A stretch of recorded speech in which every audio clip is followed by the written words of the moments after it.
நீங்கள் உங்கள் வாழ்க்கையில் எடுக்கும் முடிவுகள் உங்கள் அடையாளத்தை வலுப்படுத்தும் கருவிகளாக மாறும் என்பதை உணர்ந்தால், குடும்பமும் சமூகமும் தரும் திருமண அழுத்தம் உங்கள் மீது செலுத்தும் கட்டுப்பாடுகள் திடீரென நீங்க தொடங்கும்.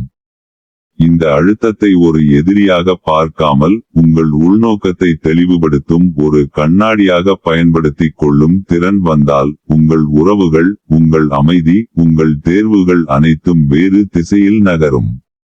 இன்றைய வீடியோவில் நாம் அதை எப்படி சாத்தியமாக்குவது என்பதை பற்றி பேசப் போகிறோம். ஆனால் தொடங்குவதற்கு முன் ஒரு விஷயத்தை மனதில் வையுங்கள். இந்த வீடியோவின் இறுதியில் நான் உங்களுக்கு ஒரு எளிய உளவியல் மாற்றத்தை பகிர்ந்து கொள்வேன். அது உங்கள் தோள் மேல் சுமக்கும் எதிர்பார்ப்புகளை உங்கள் கைகளில் உள்ள தெளிவாக மாற்றும். அது எப்படி வேலை செய்கிறது என்பதை காத்திருந்து பாருங்கள்.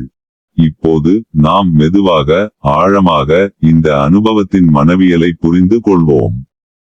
நீங்கள் ஒரு முறை யோசித்து பார்த்திருக்கிறீர்களா, ஏன் நமது சுற்றியுள்ளவர்கள் நமக்காக ஒரு திருமண தேதியை நிர்ணயிக்க முயல்கிறார்கள்? ஏன் தாமதமாகும் ஒவ்வொரு மாதமும் ஒரு தவறாக பார்க்கப்படுகிறது? இந்த கேள்விகளுக்கு விடை தேடுவதே உங்கள் உள் சுதந்திரத்தை மீட்டெடுப்பதற்கான முதல் படி. உளவியல் இதை எப்படி பார்க்கிறது என்பதை நாம் ஒவ்வொன்றாக பார்ப்போம். நீங்கள் கேட்கும் ஒவ்வொரு கேள்வியும் உங்கள் அனுபவத்தின் ஒரு பகுதியாக இருக்கும். உங்கள் மனம் இப்போது என்ன சொல்கிறது? கேட்கவும். பிறகு நாம் மேலே செல்வோம். 1.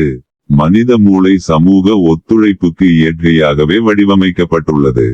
உளவியல் ஆய்வுகள் காட்டுவது போல, நாம் குழுவில் இருந்து பிரிந்து நிற்கும்போது மூளையின் அச்ச மண்டலம் தானாகவே எச்சரிக்கை சமிக்ஞைகளை அனுப்பும். குடும்பம் தரும் திருமண